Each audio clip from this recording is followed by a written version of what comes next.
সহজ রেশন তোমাদের সকলকে স্বাগত। আজকে আমরা ক্লাস 7 এর ফার্স্ট সামেটিভ ইভ্যালুয়েশন 2024 সালের ইংলিশ সাবজেক্টের একটি নমুনা প্রশ্নপত্রের সম্পূর্ণ উত্তর সহ আলোচনা করব। তো চলো এই ভিডিওতে আমরা ক্লাস 7 এর ফার্স্ট ইউনিট টেস্ট 2024 ইংলিশ সাবজেক্টের এই প্রশ্নপত্রের উত্তরগুলো দেখে নিই। তো প্রথম ইউনিট টেস্টে তোমাদের 1 থেকে 3 নম্বর লেসন পর্যন্ত সাধারণত পড়তে হয়, কিছু কিছু স্কুলে কিন্তু 4 নম্বর লেসনটাও দিয়ে থাকে। এর সঙ্গে তোমাদের গ্রামার এন্ড ভোকাবুলারি আর হচ্ছে রাইটিং স্কিল এগুলো থাকবে, ঠিক আছে। তো এগুলো তোমাদের পাঠ্য বই থেকে কিন্তু সাধারণত দেওয়া হয়, সুতরাং তোমরা তোমাদের পাঠ্য বই যে সমস্ত গ্রামার ভোকাবুলারি এবং রাইটিং রয়েছে সেগুলো তোমরা ভালোভাবে কিন্তু প্র্যাকটিস করবে। তো চলো একটি নমুনা প্রশ্নপত্র আমরা দেখে নিই। দেখো, প্রথমে দেওয়া আছে সেকশন এ রিডিং কম্প্রিহেনশন সিন। 1 নম্বর থেকে বলা হচ্ছে read the passage and answer the following questions. নিচে তোমাদের একটি প্যাসেজ দেওয়া হয়েছে, প্যাসেজটিকে পড়তে হবে এবং তার নিচে যে প্রশ্ন দেওয়া আছে সেগুলোর উত্তর লিখতে হবে। তো প্যাসেজটি হচ্ছে lesson 1 the book of nature, সেখান থেকে নেওয়া হয়েছে, ঠিক আছে। প্যাসেজটি এখান থেকে তোমরা পড়ে নাও। দেখো শুরু হয়েছে এখান থেকে, ইউ নো অফ কোর্স, এখান থেকে শুরু হয়েছে, ঠিক আছে। এবং দেখো শেষ হয়েছে কোথায়, এখানে মাস্ট হ্যাভ বিন সো, ঠিক আছে। এই পর্যন্ত প্যাসেজটি তোমরা ভালোভাবে এখান থেকে পড়ে নাও, ঠিক আছে। তারপর কিন্তু তোমরা প্রশ্নের উত্তরগুলোকে লিখবে। আমি তোমাদের প্যাসেজটি পড়ে শোনাচ্ছি না, প্যাসেজের যে বাংলা অর্থ সেটা কিন্তু আমরা এখানে দিয়ে রেখেছি, তোমরা এখান থেকে চাইলে পড়ে নিতে পারো। এবার দেখো সরাসরি প্রশ্নের উত্তরগুলো দেখে নাও। নাম্বার এতে দেওয়া আছে after reading the above passage answer the following questions, ঠিক আছে। অর্থাৎ উপরে প্যাসেজটি পড়ার পরে নিচে যে প্রশ্নগুলো এখন দেওয়া হয়েছে এই প্রশ্নের উত্তরগুলোকে লিখতে হবে। প্রশ্নের মান 1 নম্বর করে দেওয়া আছে।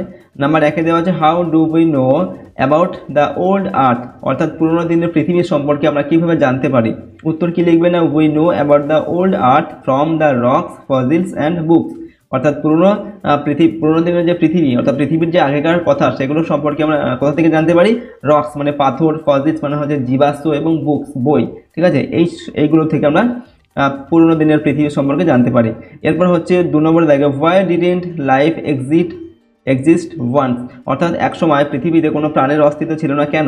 উত্তর কি লিখবে না, because the earth was too hot then, কারণ সেই সময় পৃথিবীটা অত্যন্ত গরম ছিল, ঠিক আছে, যার জন্য এখানে পৃথিবীতে কোনো প্রাণের অস্তিত্ব ছিল না। নাম্বার বি হচ্ছে write T for true and A for false statements, ঠিক আছে। ঠিক হলে টি লিখতে হবে এবং ভুল হলে লিখতে হবে এফ। নাম্বার 1-এ দেওয়া আছে before animals there were only human beings, ঠিক আছে। অর্থাৎ বিফোর অ্যানিম্যালস মানে পশুদের আসার আগে কী ছিল, অনলি হিউম্যান বিংস, মানুষ ছিল। এটা ভুল তথ্য, ঠিক আছে। পশুদের আসার আগে মানুষ ছিল না, কিন্তু মানুষ অনেক পরে এসেছে। এরপর number 2, we can not easily imagine our old earth, আমরা আমাদের যে পৃথিবী, পুরোনো দিনের পৃথিবী, সেটাকে সহজেই ইমাজিন বা কল্পনা করতে পারি না। এটাও হচ্ছে সঠিক তথ্য হবে, অর্থাৎ টি হবে। Number C, from the above text find out a word which means the following, অর্থাৎ উপরের টেক্সট থেকে একটা তোমাদের অর্থ খুঁজে বের করতে হবে, যেটার মানে হচ্ছে ইনহ্যাবিটেড। তো ইনহ্যাবিটেড মানে কি, ইনহ্যাবিটেড এটার অর্থ হবে কি এক্সিস্টেড, যেটা আমাদের এই প্যাসেজের মধ্যে দেওয়া আছে, ঠিক আছে। ইনহ্যাবিটেড মানে হচ্ছে বসবাস করা বা থাকার, কি অস্তিত্ব থাকার, ঠিক আছে। তো এক্সিস্টেড হবে এটা। এরপর দেখো section B grammar and vocabulary, এখানে নাম্বার 2-এ দেওয়া আছে fill in the blanks with proper forms of verbs given in brackets. ব্র্যাকেটের মধ্যে যে ভাবগুলো দেওয়া আছে এটা সঠিক ফর্ম এর শূন্যস্থানে বসাতে হবে, ঠিক আছে। প্রশ্নের মানে 1 নম্বর করে। নাম্বার 1-এ দেওয়া আছে my father comes after I dash দেওয়া আছে, এখানে ব্র্যাকেটের মধ্যে দেওয়া আছে ফিনিশ মাই হোম টাস্ক। তো কি হবে, my father comes after I have finished এটা হবে কি আই হ্যাভ ফিনিশড হবে, ঠিক আছে। শূন্যস্থানে বসবে have finished my home task, ঠিক আছে। অর্থাৎ আমার বাড়ির যে কাজ সেটা করার পরে তারপর আমার বাবা আসলো। Number 2, he did not dash, এখানে দেওয়া আছে রিপ্লাই মাই লেটার। তো কী হবে, he did not reply my letter, সে আমার চিঠির উত্তর দেয়নি। নেক্সট হচ্ছে number 3, fill in the blanks with articles and prepositions, article এবং প্রিপোজিশন দিয়ে পূরণ করতে হবে এগুলোকে। প্রশ্নের মানে 1 নম্বর করে। এখানে দেওয়া আছে দেয়ার ইজ ড্যাশ দেওয়া আছে unique book my father has read the book dash attention. তো কী হবে, there is this is a unique book, ঠিক আছে। এটা হচ্ছে একটি ইউনিক বুক। তো এখানে ইউ আছে যেহেতু তার জন্য এখানে এ হবে, এন হবে না, ঠিক আছে। এরপর কি হবে, মাই father has read the book with attention, আমার বাবা খুব মনোযোগ সহকারে এই বইটি পড়েছেন, ঠিক আছে। তো এখানে উইথ হবে। এরপর 4 নম্বর দেখে whose book is this, name the pronoun of the underlined word.